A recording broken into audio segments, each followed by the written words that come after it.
Great. Okay. Well, order. Welcome everyone to the Adam Smith Institute. Thank you for taking the time to be here. Um, Now, in an age of mercantilism, of uncertainty, and an increasingly liberal society, there's one man we should turn to. You're sat in his institute at the moment, if you want a hint. And I think there's no one better to speak about this than Dr. Erik Matson, who is the Deputy Director of Programs, Deputy Director of the Adam Smith Program at George Mason University and a Senior Research Fellow at um, the Mercator Centre, where I also did a fellowship a few years ago. It's a fantastic place. Do check them out. Dr. Matson is going to talk to you about why we should be reading Adam Smith in 2024. So without further ado, Dr. Matson, thank you very much. Thanks for the introduction, and thank you all for being here this evening. It's a real pleasure to be here at the Adam Smith Institute. So, my topic for tonight is the question, should we be reading Adam Smith in 2024? And as this is the Adam Smith Institute, and as I direct a program called the Adam Smith Program, I'm sure you can all guess the answer in the abstract. But what I want to do tonight in this talk is to provide some reasons why we should actually read Smith's books and dwell in his ideas. As of this Wednesday, June 5th, Smith's baptism will stand 301 years behind us. And he wrote in a context very distant from our own, but he still, I think, has something to offer us. So this question, should we read Adam Smith, is is in a sense, it's not just limited to Smith. It is and it isn't. But it can, I think, be taken more broadly to apply to the relevance of older texts generally, especially what are sometimes called the great books. So do any of these texts actually deserve our attention? Or is the opportunity cost of reading them, in other words, is the time and the effort that might be spent doing other things, is this simply too great? Now, contrary to our reputation, many academics actually think that the cost of reading classic works is far too great compared to the benefit, which is mainly taken as improving our historical awareness. So, for example, in economics, which is the discipline in which I was trained, the history of economic thought has not been required in most American graduate programs now for decades. So there are token mentions made of Smith and Ricardo and Malthus and Mill and Hayek and Keynes and so forth, but the original texts by these authors receive very little sustained attention. There are some exceptions, but as a general rule, history of economic thought is not taken seriously. There are very few programs of study that even require students to read as much as selections from The Wealth of Nations. Now, some might think, well, this is probably for the best. So Smith, I mean, for all his brilliance, we have to admit that he misfired on some important theoretical issues. And we also have to admit that economics has progressed beyond Smith. We've progressed beyond his theory of price determination. We've moved beyond his distinction between productive and unproductive labor, and also his understanding of the role of capital accumulation in the growth process. Some of his policy recommendations that were or may have been appropriate in his contexts are no longer appropriate. They're not all obviously desirable or appropriate for our current situation.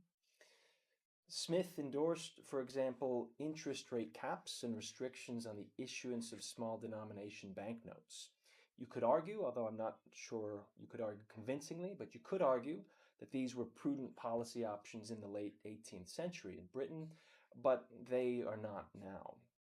So instead of spending time reading Smith, maybe we would actually be better off just taking more time to study contemporary economic theory and more time investigating empirical applications. We know more now than Smith did, and the work to separate his legitimate scientific contributions from his blunders is a task that we can leave to niche intellectual historians, maybe such as myself. So it's not worth the effort for most of us. Why should we devote ourselves to Smith's errors? We ought to steer straight towards the rational. To do otherwise is to inappropriately deify Smith and his texts. The modern scientific process has absorbed the truth in Smith's discourse. Let's take it and simply be on our way. So, this, what I've just described, is, I don't think, an uncommon perspective, but I think it's basically wrong. And so, in what follows, I'll offer two counter arguments to that position I've just laid out. And the first is that, irrespective of what we might now view as technical errors in his political economy, we ought to read and appeal to Smith as we make the case for the virtues of the free society, on account of his wisdom and continued moral authority. And second, we can learn from Smith as we view his practical wisdom in drawing together seemingly incommensurable political, ethical, and economic considerations. So, Smith, in other words, aids our efforts to synthesize social science and wider ethical and political reflections, which is a never ending task that every generation has to take up for itself. So let me turn to the first point, which is that we ought to read and appeal to Smith as we make the case for the free, virtuous society. So your decision to read a book depends on your purpose, and people have different purposes and different callings, and there are, of course, important returns to the intellectual and the material division of labor. If you want to learn the mechanics of price theory, or if you want to learn monetary theory, Smith might be a historical touchstone. I hope he would be, but he's not where you should spend most of your time. And you could say the same, I think, of Euclid with respect to geometry and Newton with respect to physics. I don't know this for a fact, but I would wager that many, if not most, applied mathematicians and engineers have not read either Newton or Euclid, and not obviously to their detriment. Maybe, but not obviously. Now, if part of your calling involves participating in public discourse about economic and political affairs and working to preserve and promote the free society, then the case for Smith becomes stronger. So, for one thing, despite his ambiguities and his, in my view, occasional lapses in policy judgment, Smith's ideas, of course, remain highly relevant and underappreciated. His insights in political economy have largely been affirmed by what the economist Pete Betke likes to call the mainline tradition of economic thought in the centuries since Smith wrote. And so here's just a sampling of the insights that Smith gives us that are quite relevant to this day. So, first, the wealth of a nation lies not in money or stocks of precious metals, but in the goods and services that bring, as Smith says, the good cheer of private families. Second, material progress is made as the division of labor extends, which, by increasing the size of the market, enables specialization, justifies production at scale, and dramatically lowers average production costs. Third, a flourishing economy requires a stable institutional framework, a society in which the rules of property and contract are respected among citizens, and where people have the freedom to, as Smith put it, truck, barter, and exchange, and also, I would add, to innovate as they see fit. Next, a focus on national trade balances is basically misguided, for there's no clear relationship between so-called trade balances and national prosperity.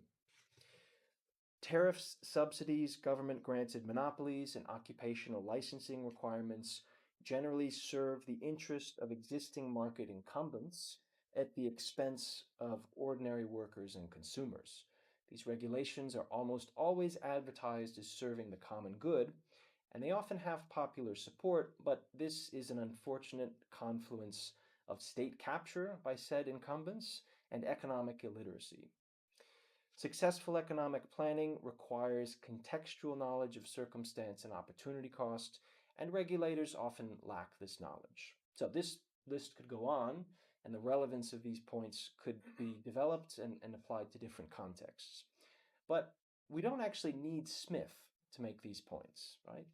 If our goal is public economic education, you might ask, why not recommend Henry Hazlitt's Economics in One Lesson?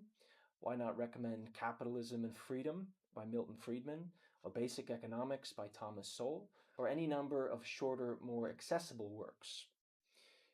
Now, these works that I just mentioned, they present what I take to be indispensable Smithian insights, but they pare away some of the more problematic aspects, theoretically speaking at least, of the Wealth of Nations, and they also pare away some of what you might consider to be ancillary historical and rhetorical detail. But to answer this question, that is, why not simply recommend Hazlitt or Friedman, let's ask another question. So, in the spirit of parsimony and clarity, why not just do away with Hazlitt and Friedman and Sowell and simply recommend a few good blog posts or mathematical theorems or a textbook or two? And so, one part of the answer is that Hazlitt and Friedman and Sowell have, at least in American conservative and libertarian communities, a good deal of moral authority.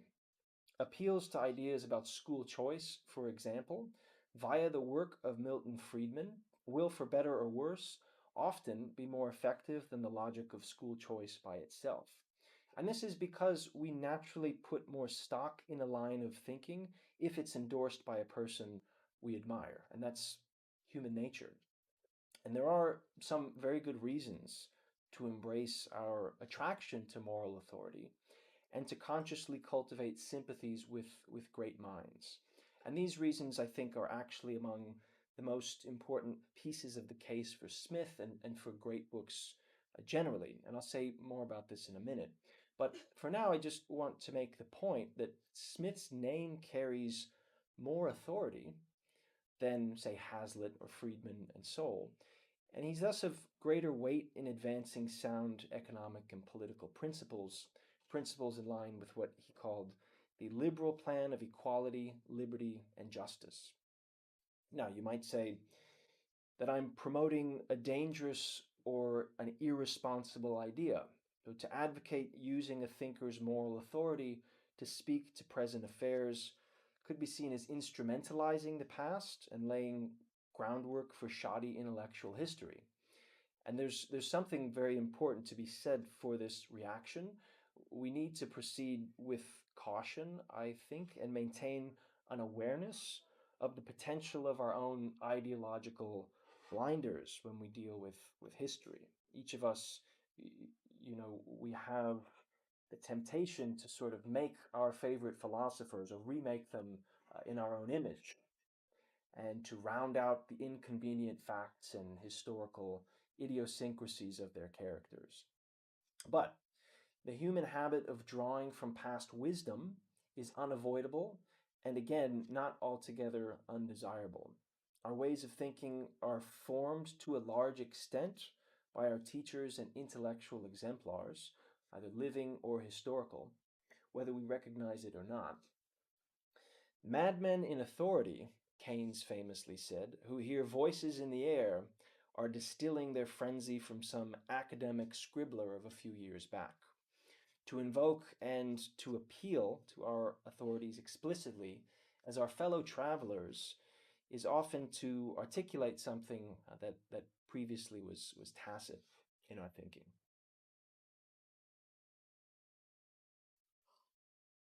So that's the first argument. Now let me turn to the second, which I think is the more important. Smith should be read for his practical wisdom in melding together ethical, political, and economic considerations, and for his prudential application of theories to practical issues.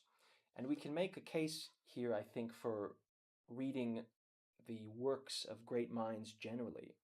As we foster a sympathetic admiration for the works of great minds, and as we cultivate or attempt to cultivate sympathy with their thought, we can develop our own practical judgment in the difficult art of synthesis, which is an indispensable art not just for social and political affairs, but for scientific practice generally. The point of both science and philosophy, I believe, is to bear some kind of practical fruit, even if that fruit is just an invisible change in the way that the philosopher or the scientist views an aspect of the universe. Now, that doesn't mean that science and philosophy needs to cut corners for the sake of expediency. To the contrary, the intellectual enterprise has to shift concerns of practicality to a subsidiary level for the sake of the enterprise itself. If you meet a philosopher who's only interested in the present application of ideas and has no curiosity or passion for truth itself, ironically, he'll be an almost useless figure in terms of developing actual significant ideas. But whether it's subsidiary or focal, all knowledge pursuits tacitly have a kind of normative goal. And this normative dimension of knowledge implies that even pursuits of the most technical knowledge can't be isolated from extra-disciplinary considerations. Models and lines of analytic reasoning aim to illuminate reality, but the leap from a model or an analytic conclusion to reality will always require judgment or synthesis, and that requires practical judgment on a number of fronts.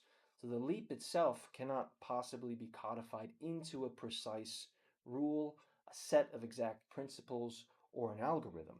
So there seem then to be two options for the scientist, for the philosopher. One, to totally abandon claims of usefulness or relevance, or two, to cultivate practical wisdom, prudence, and ethical intuition about the application of his or her conclusions outside of their technical formal boundaries. So the first option, to simply abandon claims to relevance or usefulness, seems to me to be undesirable intuitively, and the scientist or philosopher can't here just simply claim that work is simply theoretical.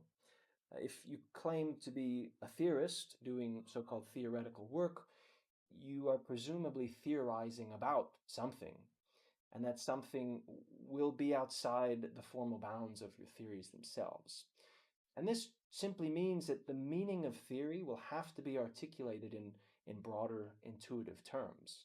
And you might think, well, we can simply turn to Smith's division of labor here to solve the problem. Some people theorize, other people apply the results of their theories. And there's, of course, a very important role for the division of labor along these lines. But this doesn't solve the problem I've just raised, for someone at some point will have to take the results of a theoretical model and make the interpretive leap in applying it to external phenomena. So if model builders, if theorists claim to have nothing at all to say about the matter of interpretation and application, then they leave those issues or those actions to those who may lack real insight into what they are actually interpreting and applying. So how then is practical wisdom concerning the relevance of one's analysis developed? Well, in the first instance, it comes from observing our teachers. I was once told that graduate school is a good deal like an apprenticeship. We observe and we emulate the scientific and professional practice of our professors and our mentors. We can consciously extend this prudential training through a study of the practice and advice of exemplars throughout the field. Now, these exemplars don't have to be living, actually, and some of the greatest minds from whom we can learn these arts of judgment, synthesis, and application are now deceased, but we commune with them by reading their works and reflecting on their ideas. And this, I think, is a vital reason why the history of ideas is important, but it's also a vital reason why economists should spend at least some time studying the history of economic thought. So let's turn now to political theory and political economy. In these areas, the study of great minds is arguably even more valuable because the political economist, for example, needs to deal with the problem of synthesizing theories and application. But he also needs to consider political practice. So let me again quote Keynes. The political economist must contemplate the particular in terms of the general, and touch the abstract and concrete in the same flight of thought. He must be purposeful and disinterested in a simultaneous mood, as aloof and incorruptible as an artist, yet sometimes as near the earth as a politician. Aspiring political economists who neglect the conscious development of sound judgment and ethical intuition neglect an important part of their field. More importantly, I think they neglect an important social responsibility. Let me now quote Keynes's good friend Friedrich Hayek. The person who is only an economist is likely to become a nuisance, if not a positive danger. This is because the task of the political economist, rightly understood, is not simply to pursue technical knowledge. It's to bring technical considerations to bear on matters of social import, a task which requires a broad interdisciplinary base of knowledge and insight. Now, the successful practice of political economy, therefore, calls for conversation across traditional disciplinary borders, and this is the impetus behind interdisciplinary societies and academic majors, as we see in so called PPE, philosophy, politics, and economics programs. We learn from conversation with others in different intellectual traditions and academic disciplines. But again, we also learn by studying the discourse of great minds. Why is it that interest persists in, say, Locke and Smith, Rousseau, Burke, Ricardo, Mill, Marx, Keynes, and Hayek? It's not just because of their historical significance, but it's because they are grounds for learning the art of synthesizing complex ethical, political, economic, and cultural considerations. You can think about them in a way as case studies, ways to bridge or see how the gap might be bridged between technically incommensurable considerations of, say, efficiency and equity, justice and beneficence, conservatism and progress, freedom and virtue. Let me just use Smith to briefly illustrate this point. So generations of scholars since the early 19th century have wrestled with the relationship between Smith's two great works, The Theory of Moral Sentiments and The Wealth of Nations. Now, in both subject matter and rhetoric, these works appear to be quite different. The old view that the books rely on fundamentally different theories of human nature, or to put it in less extreme terms, focus on different aspects of human nature, I think have been successfully rebutted, but tensions between these works still persist. Smith, for example, repeatedly warns in The Theory of Moral Sentiments that the pursuit of wealth and acquisitiveness generally can lead to misery. So why then does he celebrate commercial life in The Wealth of Nations? He clearly presented his two works as of a piece, part of a unified program of moral philosophy. He announced as much in the final pages of The Theory of Moral Sentiments. So as we delve into the framework of his thought and strive to connect his psychological and ethical principles, his economic analysis, and his policy judgment, we might not always find easy answers, and nor should we automatically presume that he provides us with all of the resources necessary to resolve the tensions that we might uncover in his thought. But we do find the opportunity to reflect on enduring and inescapably broad questions alongside one of the great minds of the modern era. In our efforts to enter into and assess Smith's thinking, we develop tacit principles of moral judgment and intuition that can inform our own interpretations in the complicated spheres of political and economic life. So let me just offer a few words to conclude. The economist Kenneth Boulding once described Smith as both the Adam and the Smith of economics. So he was the Adam because before the publication of The Wealth of Nations, as one scholar remarked in 1923, there had been much economic discussion, but little discussing of economics. He was the Smith because his liberal plan has inspirited generations of intellectuals and reformers. 301 years, give or take 2 days, after his baptism, Smith remains a great and worthy mind and warrants our attention and conversation in our continued efforts towards understanding and improvement. Economists and political scientists should still certainly read Smith for his underappreciated insights, for example, on the creative and beneficial potentials of freer markets, on the epistemic limitations of regulation, and on the perennial dangers of state capture, or what you might call cronyism. But they should also read him as an exercise in bridging the gap between art and science and ethics and economics and politics in practice. The Wealth of Nations was not simply a theoretical treatise, it also, in a real sense, was a political tract attempting to reform and liberalize British political economy for the sake of the common social good. Again, we might not agree with every one of Smith's policy judgments today, but in attempting to understand them, in connection with his theoretical principles, his ethics, and his historical context, I think we can learn to ask better questions and formulate sounder judgments as we attempt improvements in the 21st century. Thank you.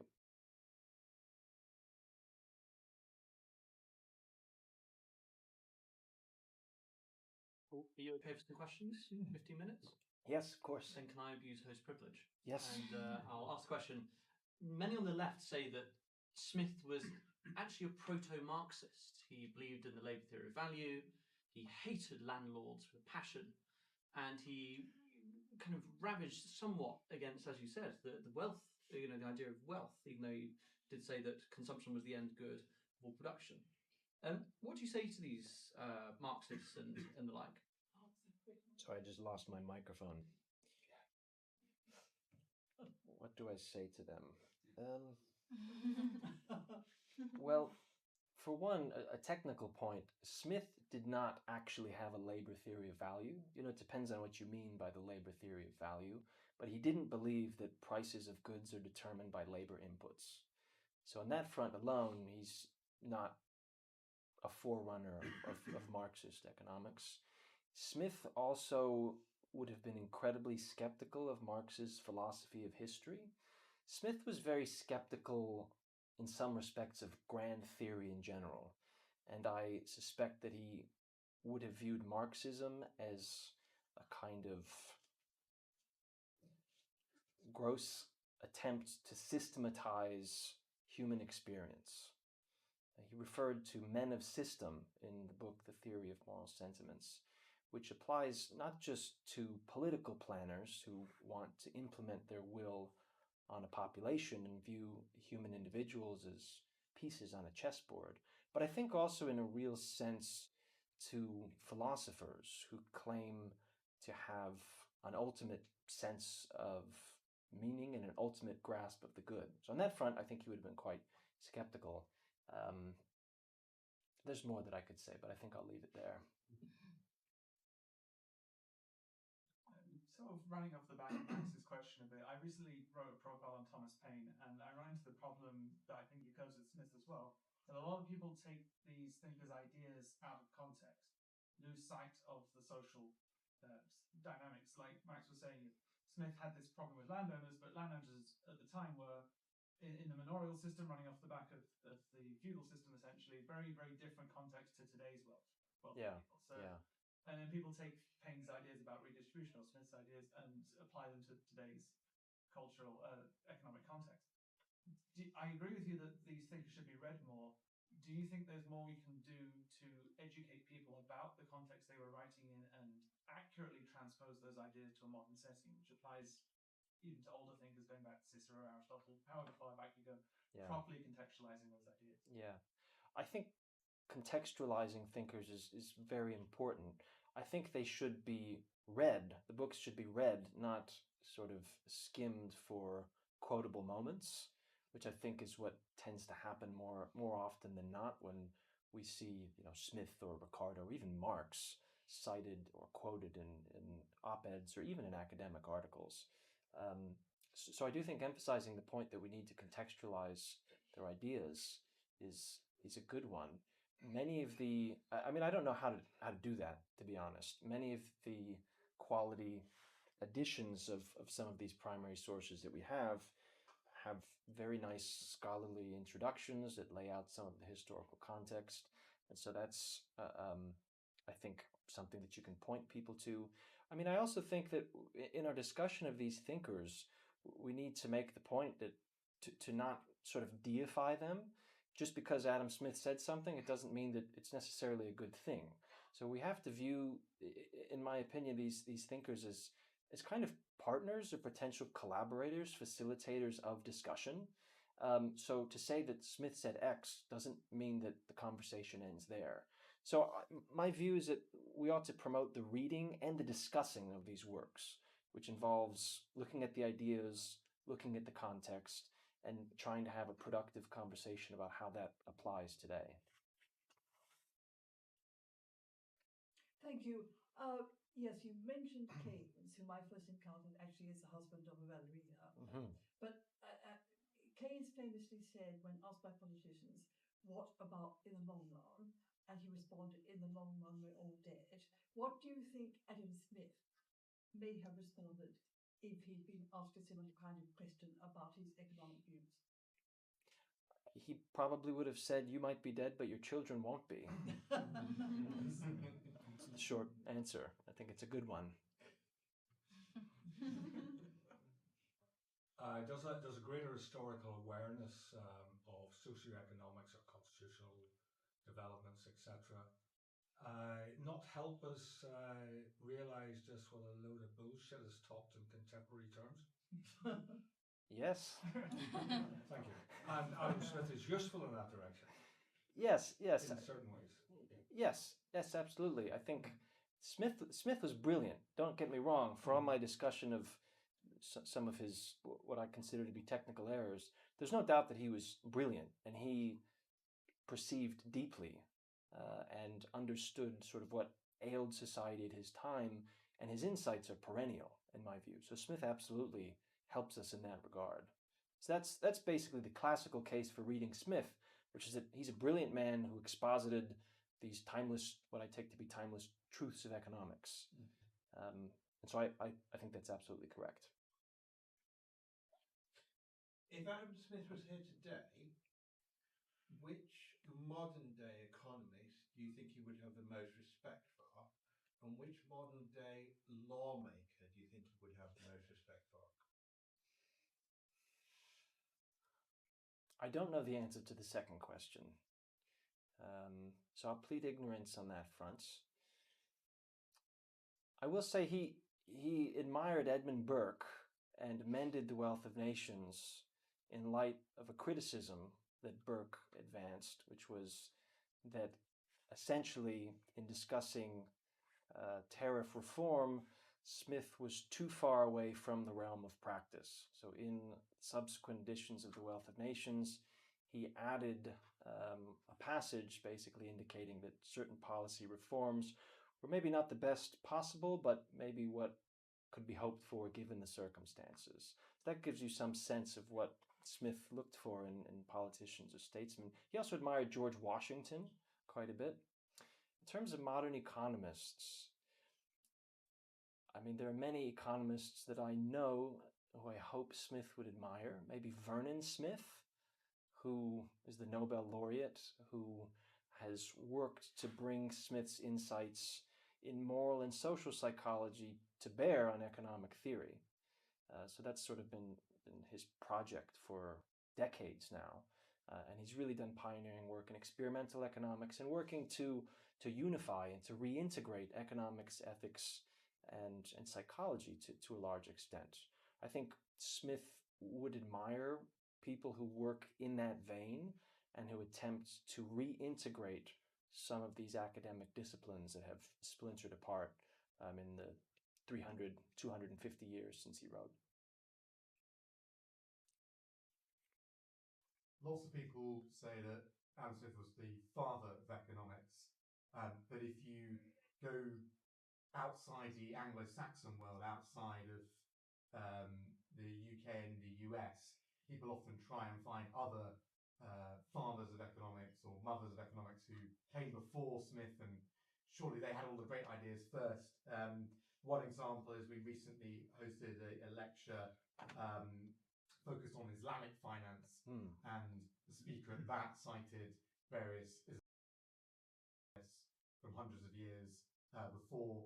The other one I come across a lot, and we've had some speakers here talk about that as well, as the Salamanca School of Economics, and some of the moral and economic philosophers within the Catholic Church, again, maybe hundreds of years before. So do you think Smith is the father of economics, and how much credence do you give to those other schools? And if he is the father of economics, what makes him the father and not those others? Yeah, I really do like the quote that I read at the end of my talk, that before Smith there was much economic discussion, but after Smith we have a discussion of economics. So you're right. Schumpeter actually said that there's nothing original in Smith. This is a very polemical claim. He says there's nothing at all original in Adam Smith. Any proposition, economic proposition that you can find in Smith, you can find in earlier sources. And that might be mostly true, but still, Smith brought it all together in a masterpiece, which was the first systematic work, the first major systematic work in political economy of that length and of that depth. So in that sense, I think there's no doubt that Smith put the discipline of political economy on the map in a way that it wasn't before. But it's true that many of his insights were reached earlier by other thinkers. You know, it's in the book of Ecclesiastes, right? There's nothing new under the sun. So you can find many of Smith's ideas in the ancients, and in the church fathers even. So there's a long history of people reaching the same kinds of insights that Smith reached.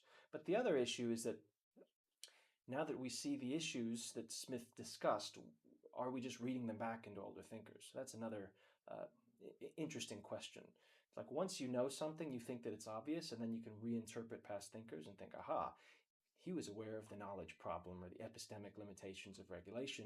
But if it's not really clearly spelled out, it's debatable. Adam Smith have any opinions on racial injustice with regards to economic policy? And if he was alive today, do you think he would be woke? No, I don't think he would be woke, but he ardently opposed the slave trade. So he favored abolishing slavery. And he also believed, I mean, both in moral and economic terms, he believed that slavery was an inefficient economic institution in most cases. But more importantly, he thought that it was morally abhorrent. I'm just going to call time on that, if that's okay. Great. I thought we'd get you a condensed inquiry into the Wealth of Nations, which is available all good Adam Smith Institute stores. You can find online with a nice bookmark and an Adam Smith